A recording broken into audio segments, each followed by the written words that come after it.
So, who would like to share what we've really been focusing on as we've read chapters 6, 7, 8, and 9? What have we really been focusing on as we read? Lexi? Theme. Good. So the big idea that the author is trying to send to us. How are we learning about theme, though? Who have we really been looking at as we read chapters 6, 7, 8, and 9? Cole, do you remember? Winnie. Winnie. And what are we really trying to get information about?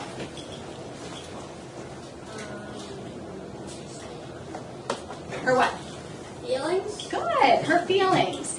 What have you noticed about Winnie's feelings so far? Kaylee, what have you noticed about her feelings? That they're kind of all over the place. She's kind of on a roller coaster with her feelings, isn't she? Feeling lots of different emotions. Now, remember, authors are kind of tricky. They don't always tell us exactly what they're thinking, do they? No.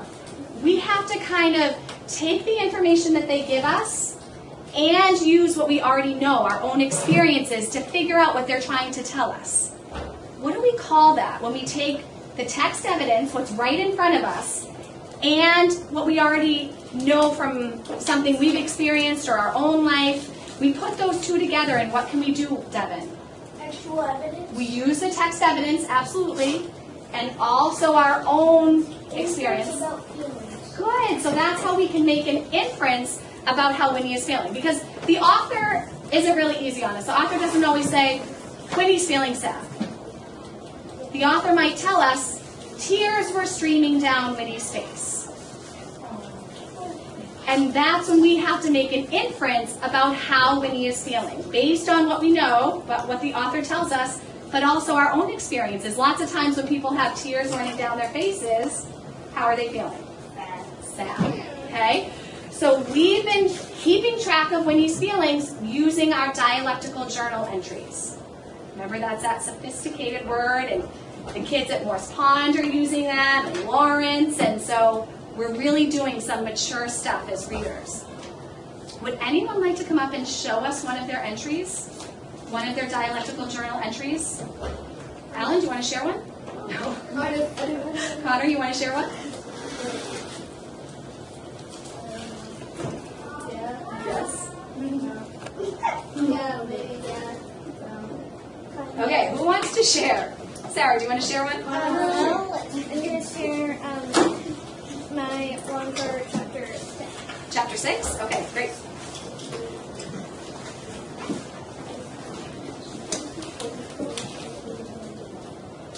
So remember, when we do our dialectical journal, there are 4 things we have to record.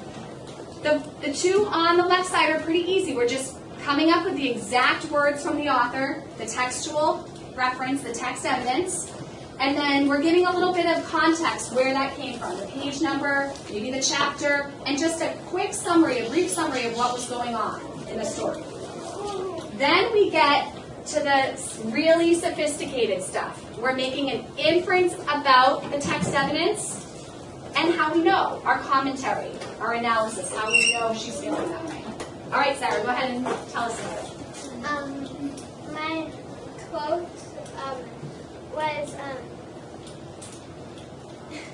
it seemed to Winnie that the next few minutes were only a blur. And the text was page 31, and the summary was, the text seized Winnie onto horseback. Oh, I love that word, seized. Good one. And the inference was Winnie is really confused. So she's feeling really confused. And I know that because I know Winnie was confused because she compared the minutes to a blur. To a blur. Good. Nice. All right, do anyone want to share one from 7 or 8? Chapter 7 or 8? Caroline, do you want to share one?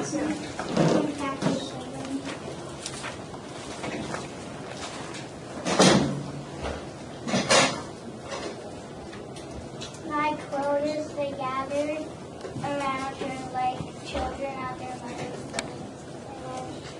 They gathered around her like children at their mother's knee. And Okay. my context is Miles, Jesse, and May are telling Winnie the story of the spring. So they're just starting to tell her their story, right? And my feelings about feelings are Winnie is feeling special or important. She's feeling special or important. Good. And then my commentary is I know Winnie is feeling special because all the attention is on her. That makes people feel And that makes people feel what? special. Special, yeah. When all the attention is on you, one way we could infer that Winnie is feeling really special or important. Okay? All right, so your job today, you read chapter 9 yesterday. We're going to get into our groups and we'll be looking at chapter 9 a little bit more closely with really a focus on Winnie's feelings. We're going to have a new dialectical journal entry for chapter 9 and Winnie's feelings. Some of you might even come up with more than one entry if you notice more than one feeling. Okay, Elizabeth? We'll do it in groups, okay? All right? Lexi? For some reason, this time doing dialectical journal seems easier than when we did it with blog notes. With the first time? Good, good. All right. So I'm going to have, when you go to your group, you need your notebook, you need your book, and you need a pencil. Okay? I would like Devin's group to meet me over at the side table. All right, so boys and girls, why have we been looking at Winnie's feelings? What's our purpose for really trying to figure out and trace her feelings? I feel like it's the theme of the book at the end of the chapter. Nice. So it's going to help us figure out what the theme or one of the themes of the book is. By understanding and getting to know a character and how they're feeling and how they act, we're going to get some information about the theme of the story. So that's why we've been tracking her feelings since chapter 6. And can I share mine for chapter 9? If we have time, okay? But we're going to be looking at chapter 9 today. All right, so let's go to the beginning of chapter 9. My table.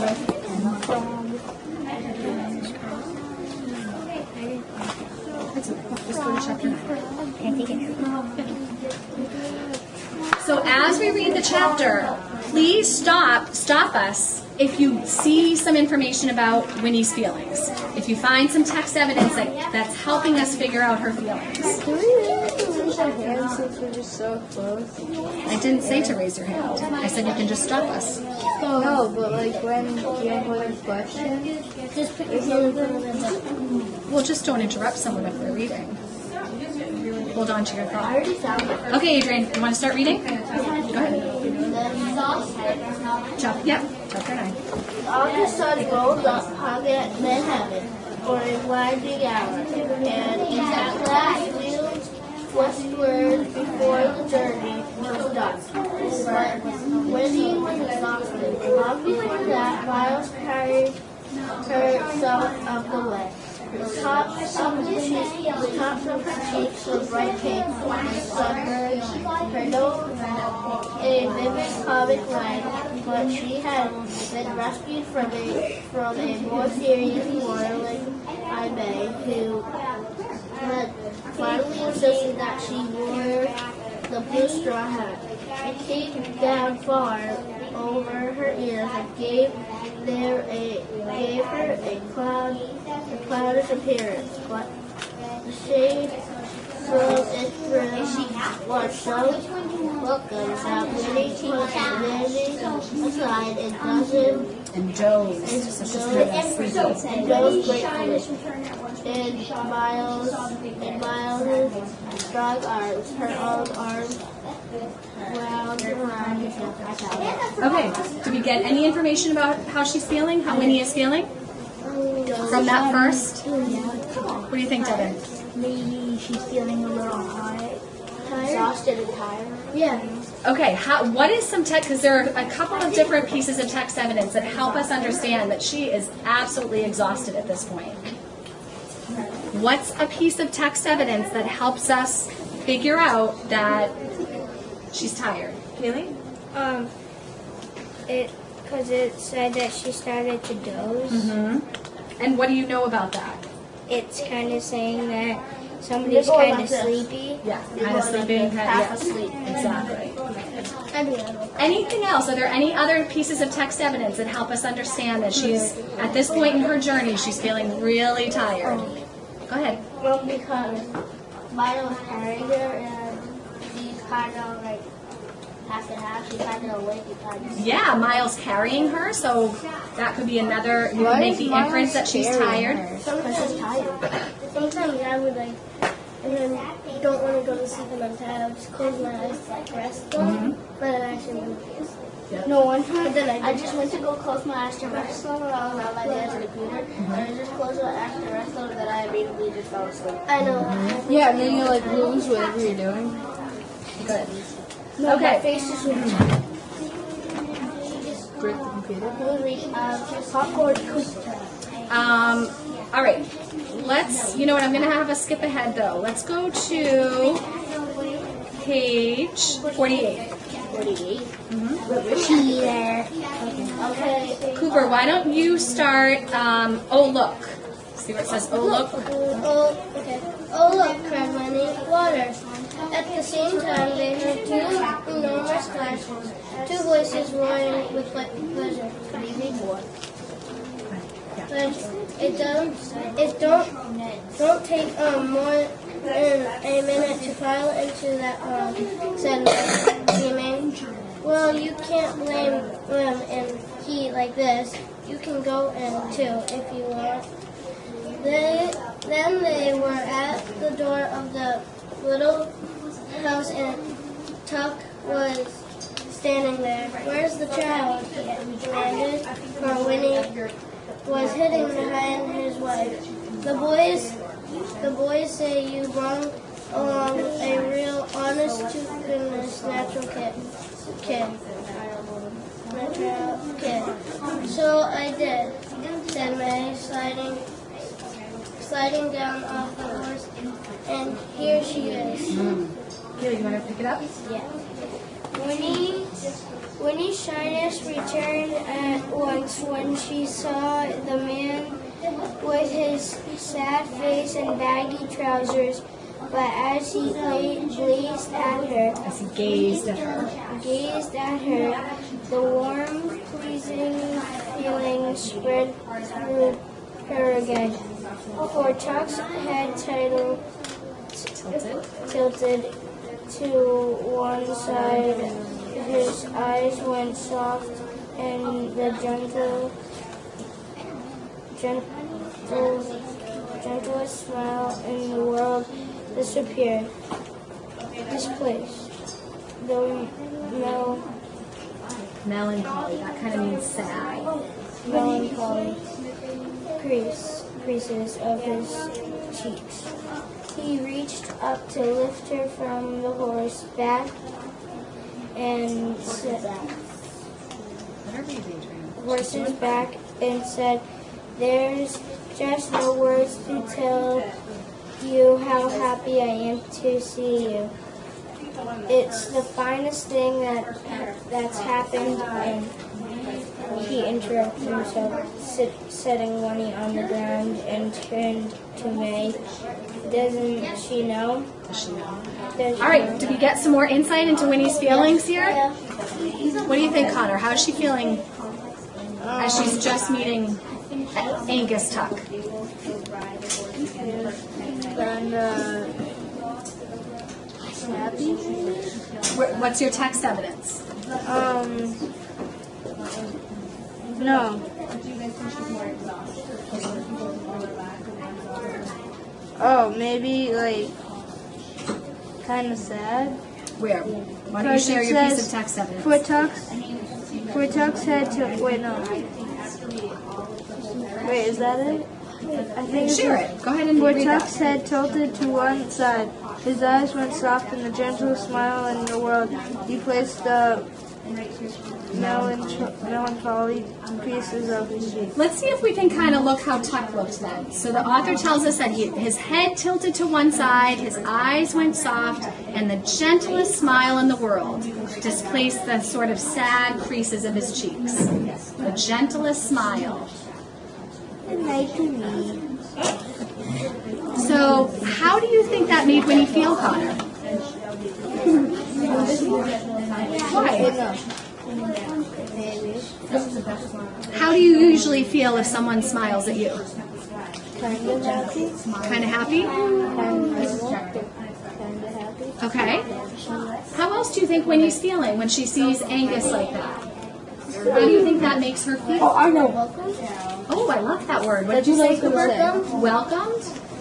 Yeah. Oh, She I feels know. accepted, maybe? Go ahead. I'd be there. Well, I think that they're happy. I think the whole family's happy because they know that someone else knows about the spring.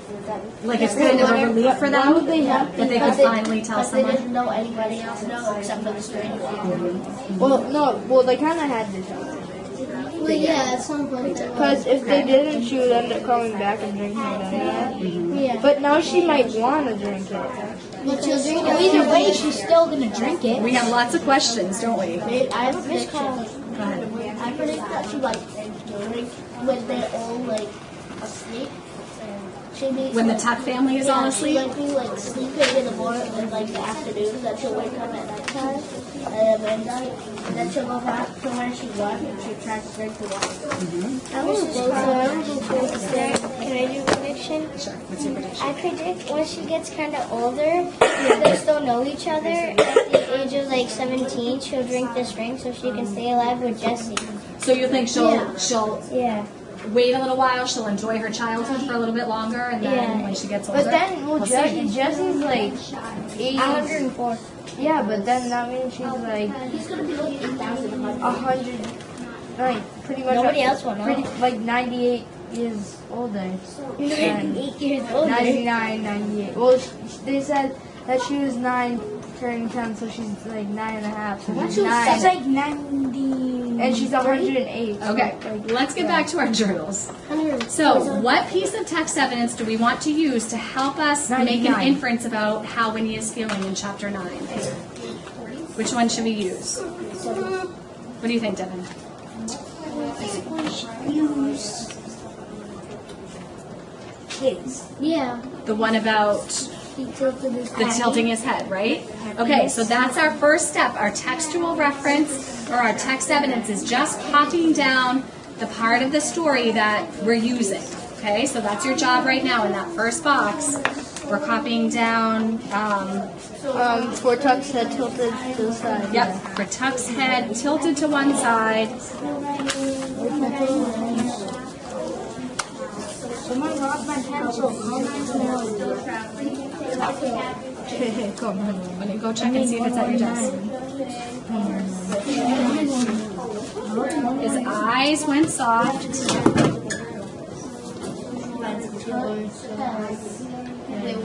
And the gentlest smile. Is that it? No, you can look at it in your book and copy it.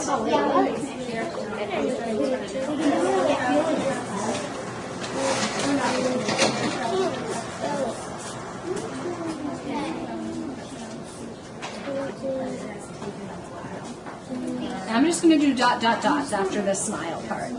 So for Tuck's head tilted to one side, his eyes went soft, and the gentlest smile.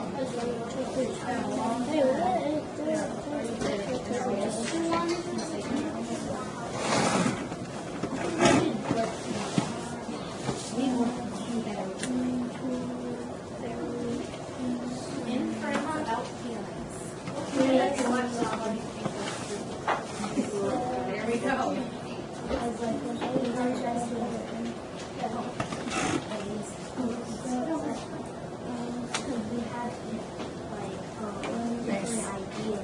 Can we reach out to chatting group? We'll see what we can get to. All the pages are on top of my right reading page. Oh. Sorry, I'm bothering. Until you need it. You need a little bit more, Devin. Yeah, I know. Is that It's right here. Tuck's head tilted to one side, his eyes went soft, and the gentlest smile. You can stop after that. There's one. Yeah, hang on. Were you all set, sweetheart?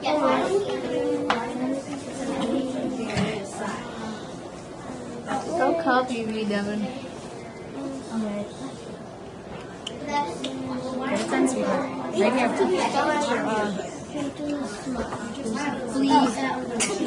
Okay, let's take a look at our context. So remember, Adrian, you ready? Yes.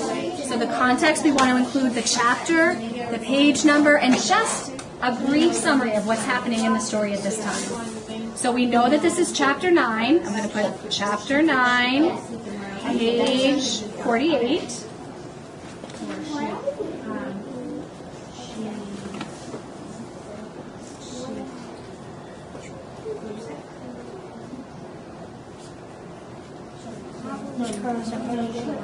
Very nice. Now, what's going on at this moment in the story? What's happening? Connor. So now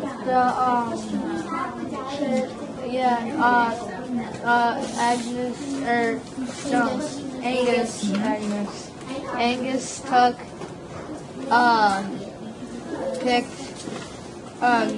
grabbed, what's his name, off the horse, and, he looks that way. So, who is Angus meeting for the first time?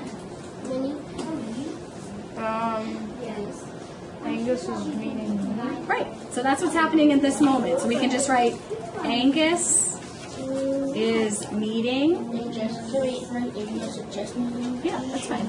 Is meeting Winnie for the first time.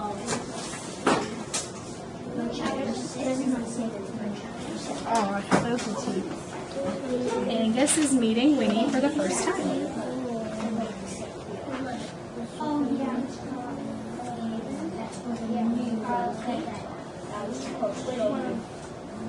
Nice writing. Nice job.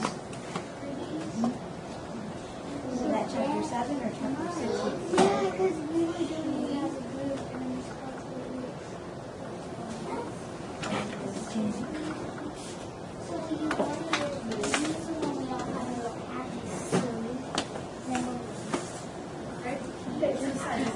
All right, now we get into the trickier stuff, the more sophisticated part of our dialectical journal. The next step is to make an inference about the quote, about how Winnie's feeling. Exactly, what you already know, your background knowledge, your prior experiences, and also what we know in the book. So if the author is telling us that the text evidence is that Tuck's head tilted to one side, his eyes went soft, and then he had the gentlest smile on his face. How do you think Winnie was feeling at that moment? What was that great word you came up with, Cooper? So she's feeling welcome, she's feeling included, she's feeling like she's, okay?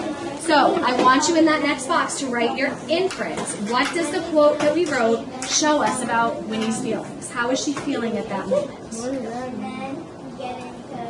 How is she feeling? Winnie's feeling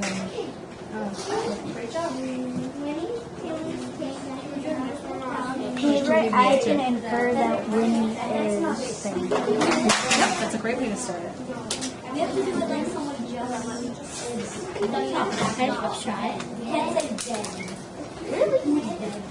Explain to me why you're choosing shy. Because she's kind From of this quote, that's the only quote we're looking at right now. because her and Tucker just kind of first meeting and they don't really know each other, so Winnie's kind of shy. But that would be a different piece of text evidence.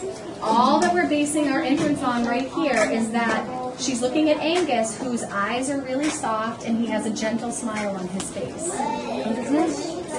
comfortable or welcomed or happy, at ease.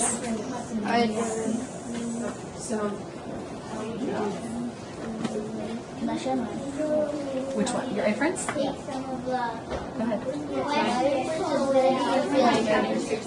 Okay, how did you infer that from the quote you chose?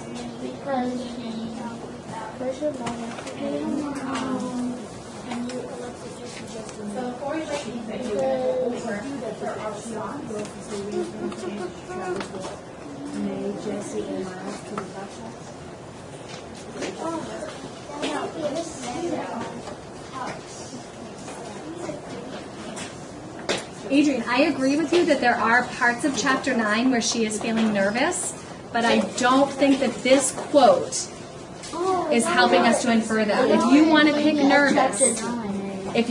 nervous, I think you want to change your piece of text evidence.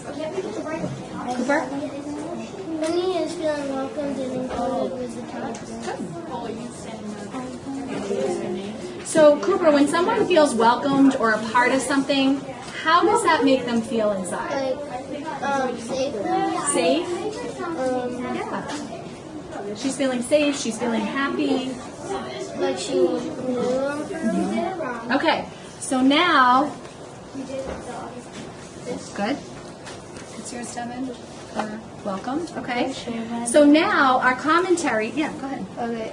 Winnie is feeling safe or welcome. Good. Yeah. Go ahead. I can infer that Whitney is feeling welcome. Welcomed. Okay. So now let's use our inference to then make our commentary. How did we come up with that inference? How do you know Winnie's feeling that way? I think Winnie's feeling that way because I think Winnie's feeling welcome and part of the Tuck family because she hasn't really met because Use your text evidence.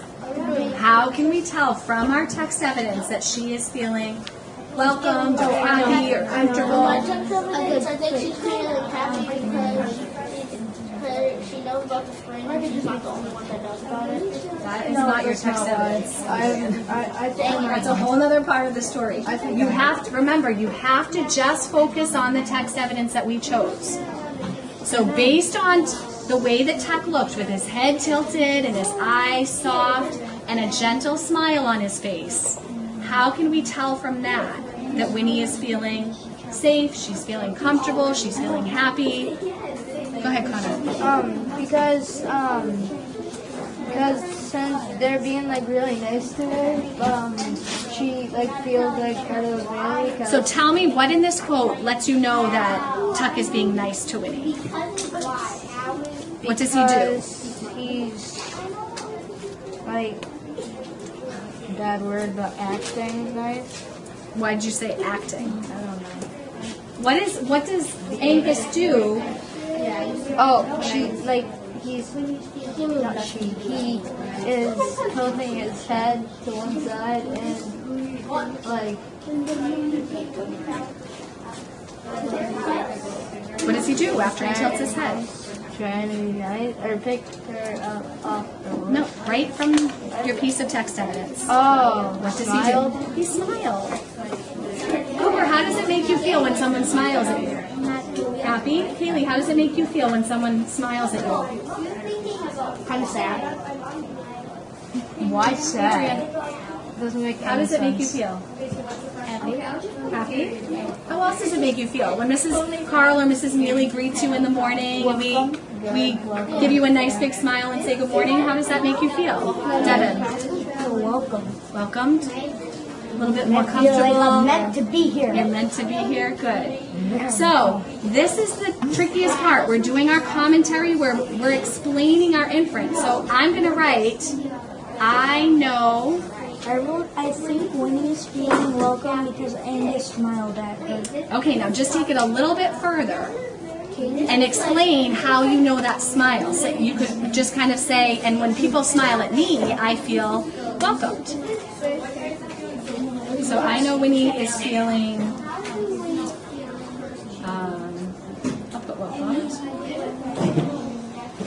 because Angus smiles at her. A smile can make you feel welcomed.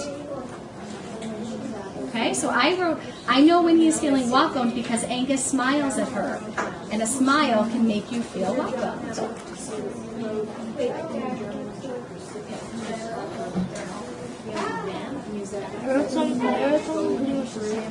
Good. Can I share? Yep. I know when he is feeling welcome because Angus smiles.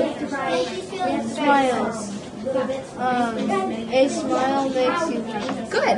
And you might, since you use the word happy down here, you might want to include that in your inference. That when he is feeling safe, welcome, and happy. We've tracked Winnie's feelings. Starting in chapter 6, we have a journal entry for 6, we have one for 7, we have one for 8, and now we have one for 9. Your job now, no, we started with 6. Your job now is to use your dialectical journal entries for each of the chapters to now write a paragraph about how Winnie's feelings change. Okay, so let's put our name on and today's date on the top and we'll read it over together and then I'm going to let you get started. We have group. I know, so let's get your name. But the group's already met. You're going to finish this up and then head over. Yeah. Okay. No. Done. Devin. Get rid of that. Done.